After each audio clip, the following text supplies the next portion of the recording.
Ningún programa de televisión había sido tan polémico. All in the Family convirtió las comedias de situación en una guerra social.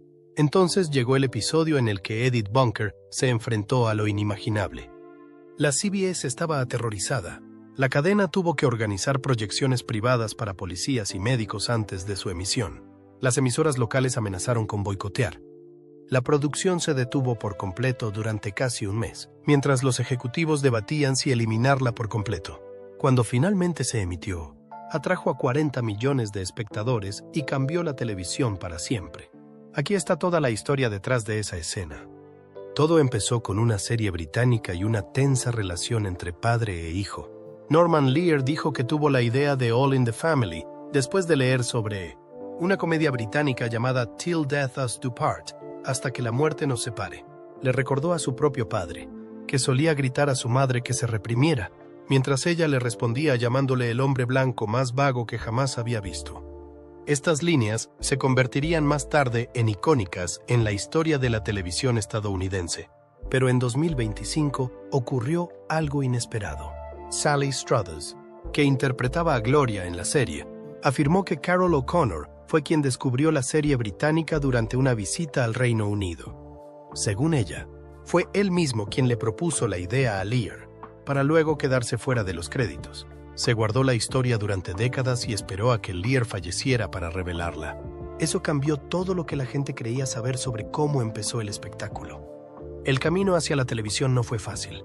La primera versión del programa, llamada Justicia para Todos, se hizo para la ABC a finales de 1968. Carol O'Connor interpretaba a Archie Justice. Jean Stapleton interpretó a su mujer, Edith, pero la ABC se arrepintió. Al mismo tiempo, acababan de cancelar un programa de sketches salvaje y ofensivo llamado Turn On. Después de un solo episodio, les asustó cualquier cosa demasiado arriesgada, y el piloto de Lear no tuvo ninguna oportunidad. Sin embargo, la idea aún no estaba muerta. ABC pidió otro intento. Lear entregó rápidamente una segunda versión, ahora llamada Aquellos eran los días, y la rodó el 16 de febrero de 1969. O'Connor y Stapleton volvieron, pero Gloria y su marido fueron interpretados ahora por actores diferentes. Aún así, la ABC se alejó. Lear la comercializó y, por un momento, pareció que podría convertirse en una película en lugar de una serie de televisión. Pero entonces CBS intervino. En ese momento, la CBS era un gigante de las audiencias, pero tenían un problema. La mayoría de sus éxitos, como Green Acres y The Beverly Hillbillies, eran vistos por audiencias rurales de más edad. Los anunciantes no querían eso. Querían espectadores más jóvenes, de ciudad, con dinero para gastar. En 1971, la CBS empezó a recortar sus programas rurales. Un miembro del reparto de Green Acres bromeaba diciendo que cancelaban todo lo que tuviera un árbol. Fue entonces cuando All in the Family tuvo su oportunidad. La CBS había intentado en su día comprar los derechos americanos de Hasta que la muerte nos separe para hacer una versión para Jackie Gleason. Pero Lear se les había adelantado. Gleason, Tom Bosley y Jack Warden fueron considerados para el papel principal. Incluso le ofrecieron el papel a Mickey Rooney, pero este lo rechazó. Pensó que el programa haría que mataran a Norman Lear. Le dijo que te iban a disparar en la calle. Rooney dijo que el personaje era antiamericano y que el programa explotaría en la cara de Lear. No fue así. En cambio, Carol O'Connor consiguió el papel que le definiría para siempre. O'Connor no fue la primera elección de Lear, pero una vez que consiguió el papel, se lo apropió. La historia oficial era que Lear vio a O'Connor en una comedia de guerra y le encantó su expresivo rostro. Pero, de nuevo, Struthers soltó una bomba en 2025. Dijo que había sido O'Connor quien había visto por primera vez la versión británica y que él se la había llevado a Lear con la esperanza de ser su estrella. Según ella, nunca se le reconoció su participación en la creación de la serie. Esta afirmación añade otro giro a la ya complicada historia de uno de los personajes más emblemáticos de la televisión. Jean Stapleton, que interpretó a Edith, aportó corazón a una serie llena de aristas. Lear la encontró sobre el escenario en Damn Yankees. La mayoría de las actrices no conseguían interpretar bien el papel, pero Stapleton vio en Edith algo más que el felpudo de Archie. Entendió que Edith tenía pequeños momentos de poder. líneas que cortaban las bravatas de Archie. Stapleton, nacida en 1923 en Nueva York, llevaba años actuando en teatro antes de que la televisión la llamara. Ganó 3 Emmys y 2 Globos de Oro por su papel, incluso desde el principio. En el primer piloto de 1968, estaba al lado de O'Connor, interpretando a un personaje que se convertiría en una de las madres más queridas de la televisión de todos los tiempos. Rob Reiner, que interpretó a Michael Meathead Stivic, tampoco tuvo un camino fácil. Primero hizo una audición durante la fase piloto de la ABC, pero fue rechazado. Luego consiguió un trabajo como guionista en una serie efímera de Andy Griffith llamada Headmaster. Interpretó a un profesor que tenía una aventura con una alumna. Era un papel arriesgado, pero llamó la atención de Lear. Reiner dijo que Lear vio que había madurado y le dio otra oportunidad. Cuando la CBS se hizo cargo del proyecto, Reiner y Struthers se convirtieron en la tercera pareja de actores para interpretar a Mike y Gloria. Reiner ganó 2 Emmy por el papel, pero siempre tuvo planes más ambiciosos.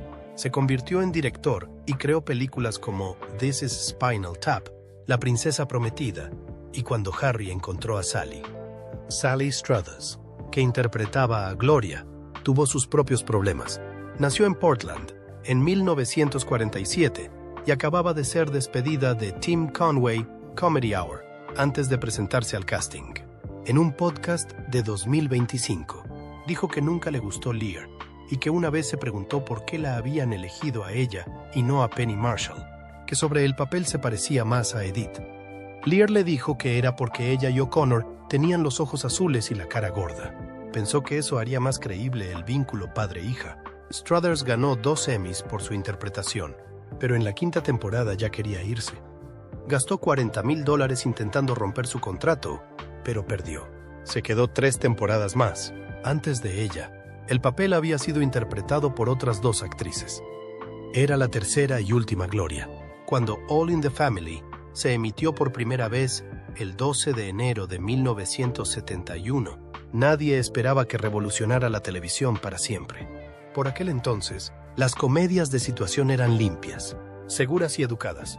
Las familias sonreían, los chistes eran suaves y los problemas de la vida real quedaban fuera de la pantalla. Pero Norman Lear creía que América estaba lista para más. Se inspiró en un programa británico llamado Hasta que la muerte nos separe. Quería llevar la misma energía bruta a la televisión estadounidense. La CBS estaba nerviosa. ABC ya había dicho que no, pero el nuevo presidente de CBS, Robert D. Wood, se arriesgó y todo cambió. El primer episodio se emitió a las 21:03 h.p. de un martes. Solo el 15% de los espectadores lo sintonizaron. La CBS incluso contrató telefonistas adicionales por si los espectadores enfadados llamaban para quejarse. Pero lo que ocurrió a continuación superó todo lo que habían imaginado. En un año, 50 millones de estadounidenses la veían cada semana. No era solo una comedia.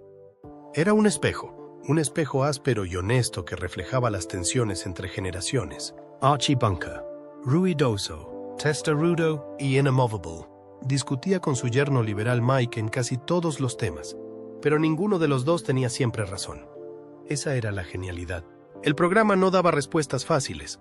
Mostró a gente desordenada y real enfrentándose por problemas reales. Y no rehuyó los temas difíciles. Todos en la familia lo abordaba todo. Racismo, antisemitismo, aborto, violación, menopausia, divorcio y la guerra de Vietnam. Un episodio contaba la historia de la prima de Edith, que había mantenido en secreto una relación lésbica durante años. En otro, unos supremacistas blancos destrozaban la casa de los Bunker pensando que eran judíos. En una escena inolvidable, Archie reveló que su propio padre solía encerrarlo en un armario. Explicaba sus prejuicios, no lo excusaba, pero lo hacía humano. Ese era el poder del programa. No predicaba, hacía pensar a la gente. Al principio, la CBS no sabía qué hacer con él. Tenían tanto miedo de la reacción que añadieron una advertencia antes de cada episodio. En ella, se decía a los espectadores que el programa pretendía denunciar los prejuicios burlándose de ellos. Pero la tensión entre bastidores era tan fuerte como en la pantalla. Norman Lear luchó constantemente contra los censores de la CBS. No se le permitió decir «maldita sea» en el piloto, En un momento dado, la CBS trató de mover el programa a un horario más tarde. Lear les demandó. Así de serio se puso el asunto. A pesar de todo, el programa se convirtió en un gigante. De 1971 a 1976, fue el programa número 1 en Estados Unidos. Ningún otro programa había logrado eso antes. Ganó 4 Emmys consecutivos a la mejor serie de comedia. En total, ganó 22 Emmys y fue nominada 74 veces. Carol O'Connor, que interpretaba a Archie, se llevó a casa múltiples premios. Uno de los más importantes le llegó en 1979 por el episodio California. Here We Are. Ese mismo año, el final de la serie atrajo a 40,2 millones de espectadores. E incluso cuando terminó, la historia siguió adelante. All in the Family duró 9 temporadas y 205 episodios. Luego se convirtió en Archie Bunker's Place, que duró 4 años más. Los Bunker acogieron a un niño. Mike y Gloria se mudaron. Archie compró un bar. La serie siguió evolucionando. También lanzó 5 spin-offs, incluido The Jeffersons, que duró 11 temporadas más que el original. Cuando terminó, All in the Family había construido un universo sin precedentes, pero tal vez el momento más explosivo llegó el día de Navidad de 1976. El episodio se llamaba The Draft Dodger. Su protagonista era David Brewster, un joven que había huido a Canadá para evitar luchar en Vietnam. David no era tratado como un villano, era tranquilo, reflexivo y honesto. Mike le invitó a la cena de Navidad sin decírselo a Archie, y Archie también había invitado a su amigo Pinky Peterson, cuyo hijo había muerto en la guerra. El enfrentamiento fue brutal. David intentó explicar su elección. Archie estaba furioso. Mike lo defendió, diciendo que lo que David hizo requirió muchas agallas. Fue uno de los episodios más intensos de la historia de la serie, pero hubo un problema. Durante un momento clave, Archie dijo: "No quiero hablar más de esa maldita guerra". La CBS entró en pánico. Obligaron a cambiar la línea. Se convirtió en esa maldita guerra podrida. Y la sobregrabación era obvia. Lear estaba furioso. El cambio mató el poder emocional de la escena. Pero incluso con la edición, el episodio tuvo mucho éxito. Tuvo 34,5 millones de espectadores, la cifra más alta de la temporada. El momento del episodio no podría haber sido más perfecto. Unas semanas antes, Jimmy Carter había ganado las elecciones presidenciales. Una de sus promesas de campaña fue indultar a todos los reclutados, y solo 27 días después de que el Draft Dodger saliera al aire, lo hizo. El 21 de enero de 1977, su primer día completo en el cargo, Carter promulgó la Proclamación 4483, por la que concedía el indulto total. De repente, gente como el ficticio David Brewster pudo volver a casa. Alrededor de 50,000 estadounidenses de la vida real habían estado viviendo en el exilio. Aquel episodio televisivo había captado el momento exacto en que el país pasaba página. El 19 de febrero de 1972, la televisión estadounidense cambió para siempre. Ocurrió durante la segunda temporada, episodio 21 de All in the Family, en un capítulo titulado Sammy's Visit. A primera vista, el montaje era sencillo. Sammy Davis Jr., interpretándose a sí mismo, dejó su maletín en el taxi de Archie Bunker. Se presentó en casa de Archie para recuperarlo. Pero lo que ocurrió a continuación conmocionó al país e hizo historia en la televisión. Archie Bunker ya era conocido como el personaje más abiertamente intolerante de la televisión. Utilizaba términos como "los de color" y veía el mundo a través de una estrecha lente racista. Así que cuando uno de los artistas negros más queridos de Estados Unidos entró en casa de Archie, los espectadores sabían que se avecinaba algo explosivo, pero no esperaban lo que ocurrió al final. La idea para el episodio en realidad vino de Sammy Davis Jr., en persona. En 1972, mencionó en The Tonight Show que quería aparecer en All in the Family. El guionista Bill Dana ideó un argumento que enfrentaría a Sammy con Archie. Al creador de la serie, Norman Lear, le preocupaba que pudiera parecer un truco, pero la idea era demasiado buena para dejarla pasar. Cuando empezó el rodaje, Sammy estaba nervioso, incluso pidió tarjetas, pero el director John Rich dijo que no. Todo el mundo tenía que actuar en las mismas condiciones. Mientras las cámaras rodaban, Sammy pronunciaba cada línea con serena confianza. no se inmutó cuando Archie lanzó sus habituales comentarios racistas. Se enfrentó a ellos con réplicas afiladas e ingenio seco. Al público le encantó. Sammy explicó más tarde: "Me aduló durante el espectáculo, pero sus prejuicios siguen estando presentes". Y así fue. Archie intentó ser educado, pero sus verdaderos sentimientos no dejaban de aflorar. La tensión llegó a un punto de ebullición. Entonces llegó el momento final, el beso. No fue romántico, ni esperado, pero fue poderoso. Justo antes de irse, Sammy se giró y plantó un beso en la mejilla de Archie. El público estalló. Durante 38 segundos, rieron, aplaudieron y vitorearon. Fue una de las reacciones más largas de la historia de la televisión. El director John Rich dijo que tuvieron que cortar la risa porque duró demasiado. Lo describió así: "Dang, se está besando". Y entramos y Archie puso esa cara de sorpresa. Y entonces el público enloqueció. Pero este momento no fue solo divertido. Fue una declaración audaz. Que un negro besara a un blanco en la televisión estadounidense en 1972 era algo inaudito. Añádase el hecho de que se trataba de Archie Bunker, el rostro de la intolerancia, y se convirtió en una granada social. Solo 5 años antes, el Tribunal Supremo de Estados Unidos había anulado definitivamente las leyes que prohibían el matrimonio interracial. Eso ocurrió en 1967 con la sentencia Loving contra Virginia. Antes de eso, 16 estados aún tenían leyes que prohibían el matrimonio entre blancos y negros. Así que cuando Sammy besó a Archie, esas viejas heridas aún estaban abiertas. Ya había habido besos interraciales en televisión. En 1968, Star Trek mostró al Capitán Kirk besando a la Teniente Uhura. Ese momento recibió cartas de odio, especialmente de los espectadores del sur. Así que imagínense la indignación cuando 2 hombres, uno blanco y otro negro, compartieron contacto físico en la televisión nacional. Se suponía que iba a ser un cumpleaños más. El 16 de octubre de 1977, más de 40 millones de estadounidenses sintonizaron All in the Family. Lo que vieron aquella noche no fue solo una comedia, fue un terremoto cultural. El personaje de Jean Stapleton, Edith Bunker, cumplió 50. El episodio comenzó entre risas. Su familia planeaba una fiesta sorpresa. Edith estaba sola en casa, esperando. Un hombre llamó a su puerta. Dijo que era detective de la policía. Mintió.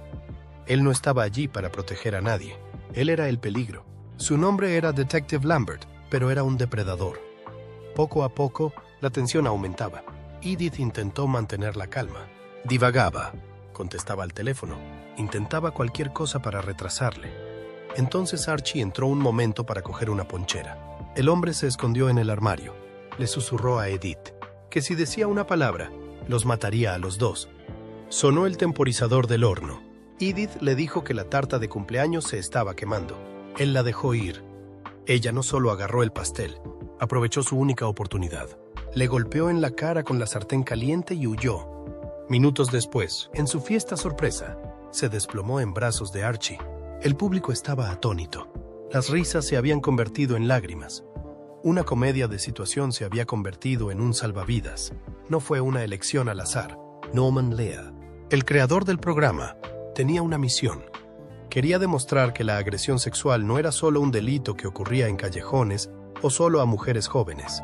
Podía ocurrirle a cualquiera, incluso a alguien como Edith.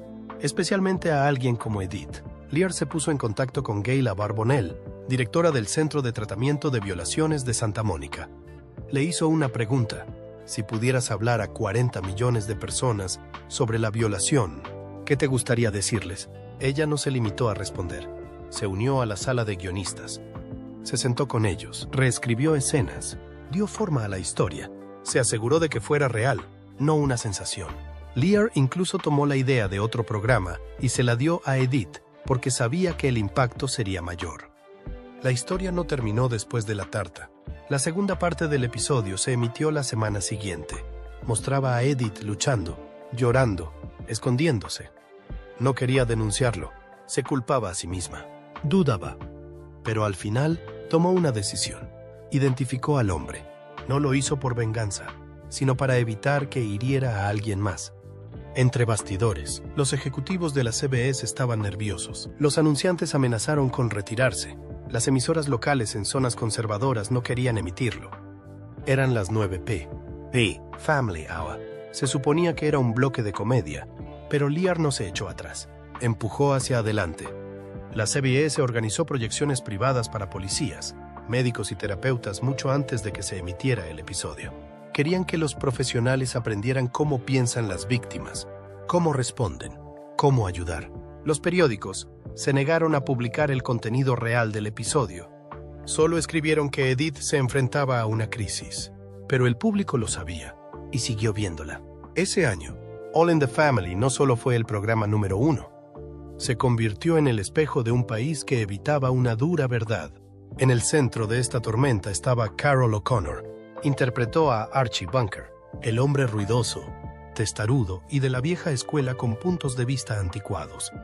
Pero el propio O'Connor era todo lo contrario.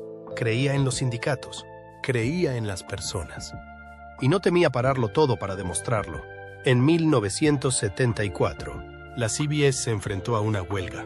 Los trabajadores de mantenimiento estaban haciendo piquetes. O'Connor no dudó. Se negó a cruzar la línea. La filmación se detuvo. «He sido sindicalista toda mi vida», dijo a los periodistas. «No voy a romper una huelga». No se trataba de una pequeña protesta. Era la estrella del programa más visto en Estados Unidos. Y se marchó. O'Connor y Norman Lear tuvieron una relación tensa. Se peleaban a menudo por los guiones, por dinero, por política. O'Connor no se contuvo. Acusó a Lear de intentar arruinar su reputación. Lear pensaba que O'Connor era demasiado exigente. Aún así, siguieron trabajando, porque algo más grande estaba en juego. En una entrevista, O'Connor llegó a decir que la serie podría continuar sin él. «Hay mucho que hacer en la casa Bunker antes de que Archie llegue a casa», dijo. No era solo un farol. Los productores habían llegado a discutir su despido, pero él no tenía miedo. Estaba dispuesto a caminar si la causa era justa. No era la primera vez. En 1972, cuando la CBS intentó sustituir a los técnicos cualificados por máquinas, los trabajadores se declararon en huelga durante 8 semanas. O'Connor estuvo con ellos. Se negó a trabajar con los rompehuelgas. Los episodios se retrasaron. Los espectadores esperaron. O'Connor no cedió. Puede que interpretara a Archie Bunker, pero Carroll O'Connor no se parecía en nada a él. Enseñaba en la universidad. Leía filosofía. Luchó por los trabajadores. Luchó por la justicia. Y sabía exactamente quién era Archie. Un hombre infeliz envenenado por el odio, dijo una vez. Por eso lo interpretó tan bien. Porque comprendía el coste de la ignorancia. Cuando se emitió el 50 cumpleaños de Edith, O'Connor y Lear habían luchado, se habían reconciliado y habían reformado juntos la televisión. Habían tomado una comedia y la habían convertido en una fuerza social. Abordaron el racismo, el sexismo, la violencia y, ahora, las agresiones sexuales. Y no lo hicieron con delicadeza, lo hicieron de frente. Una mañana de enero de 2025, Sally Struthers soltó una bomba que nadie esperaba. En un podcast llamado Let's Talk About That, dijo algo que sacudió el legado de uno de los programas más icónicos de Estados Unidos. Según ella, Norman Lear en realidad no creó Todos en la Familia. Fue Carroll O'Connor. Sí, el mismísimo Archie Bunker, el primero en querer adaptar la sitcom británica hasta que la muerte nos separe a la televisión estadounidense. Struthers afirmó que Lear fingió durante 52 años ser el creador y que solo contó la verdad tras su muerte. En diciembre de 2023, a los 101 años, fue una afirmación audaz que dio la vuelta a la historia que todo el mundo creía conocer. El papel de O'Connor no era solo de actor. Según viejas entrevistas, reescribió todo el piloto a mano e incluso grabó todas las partes él mismo. Archie, Edith, Mike e incluso el niño vecino. Envió una cinta de audio en la que interpretaba todas las voces. Entonces Lear tomó eso y lo convirtió en el guión real. Incluso años después, Lear admitió algo sorprendente en The Mike Douglas Show. Señaló a O'Connor y dijo: «El mejor guionista que ha tenido esta serie ha sido este tipo de aquí». Ese comentario dejó atónito a O'Connor, que una vez dijo que Lear nunca fue bueno compartiendo el mérito. Hay más. O'Connor había visto la versión británica durante su estancia en Londres, y aunque otra persona, el productor Howard Adelman, compró primero los derechos, O'Connor se implicó a fondo para intentar llevarla a la televisión estadounidense. No solo influyó en el personaje de Archie Bunker, sino que era la voz y la actitud. Tenía el verdadero acento de Nueva York, la clase trabajadora, la presencia. Lear incluso admitió que fue la personalidad de O'Connor la que dio forma al tono, pero por aquel entonces, O'Connor no creía que la serie fuera a funcionar. Pidió un billete de avión de vuelta a Roma en su contrato, por si acaso fracasaba. Ese era su plan alternativo. En lugar de eso, el show se convirtió en el programa número 1 de Estados Unidos durante 5 años seguidos. Struthers guardó silencio sobre todo esto durante décadas, pero tras la muerte de Lear, se sintió libre para hablar. En esa entrevista de podcast, no solo acusó a Lear de robarle crédito, dijo que la excluía de las fiestas, la trataba con frialdad y que una vez le dijo, «Te contratamos porque, al igual que Carol O'Connor, tienes los ojos azules y la cara gorda». Le dolió tanto que contrató abogados para romper su contrato. Se gastó unos $40,000, una suma enorme en los años 70, intentando salir del programa. Perdió el caso y tuvo que seguir interpretando a Gloria. Más tarde, regresó para Archie Bunker's Place y protagonizó su propio spin-off, Gloria. Pero las heridas nunca cicatrizaron. Struthers dijo que esos comentarios se le quedaron grabados de por vida. Entre bastidores, la tensión entre Lear y O'Connor no era solo creativa, sino también legal. En 1974, O'Connor abandonó el plató y presentó una demanda. Dijo que Lear rompió promesas. Su contrato incluía un crédito de escritura y el control del guión, pero no consiguió ni lo uno ni lo otro. Entonces ganaba $25,000 por episodio, unos $137,000 hoy, pero el dinero no arregló el problema. En las memorias de Lear de 2014, describió la frustración de O'Connor. Durante un episodio, The Elevator Story, O'Connor se negó a actuar. La escena tenía a Archie atrapado en un ascensor con una mujer hispana a punto de dar a luz. O'Connor lloró en el plató. Dijo que odiaba el episodio, odiaba el programa y odiaba a Lear. Lear sintió que si cedía, el mensaje del programa moriría, así que se opuso. Finalmente, O'Connor regresó y el episodio ganó un Emmy. A pesar de sus batallas, Lear admitió que no podía imaginar a nadie más interpretando a Archie. Una vez dijo que la primera vez que vio la audición de O'Connor, todo mi cuerpo sintió, «Oh, Dios mío, este es Archie». E incluso después de todo el caos, dijo que había merecido la pena. El programa lo abordaba todo: racismo, sexismo, homosexualidad, aborto, violación, menopausia, temas que la televisión estadounidense nunca se había atrevido a tocar. Incomodó al público. Hizo historia, pero también desgastó a las personas que la crearon. O'Connor era un hombre liberal que hacía de fanático racista. Era profesor de inglés, creía en la igualdad y, sin embargo, tenía que pronunciar frases que iban en contra de todo lo que representaba. A menudo se peleaba con los guionistas por el guión. El peso emocional de ese papel no era fácil de llevar. Y no solo se peleaban los creadores, el reparto tuvo sus propias grietas. Struthers también habló de Betty White en el podcast, llamándola pasivo-agresiva. Durante la grabación de un concurso, White le dijo que no se comiera una galleta porque no la necesitaba. Ese momento, ese pequeño golpe, se le quedó grabado a Struthers durante años.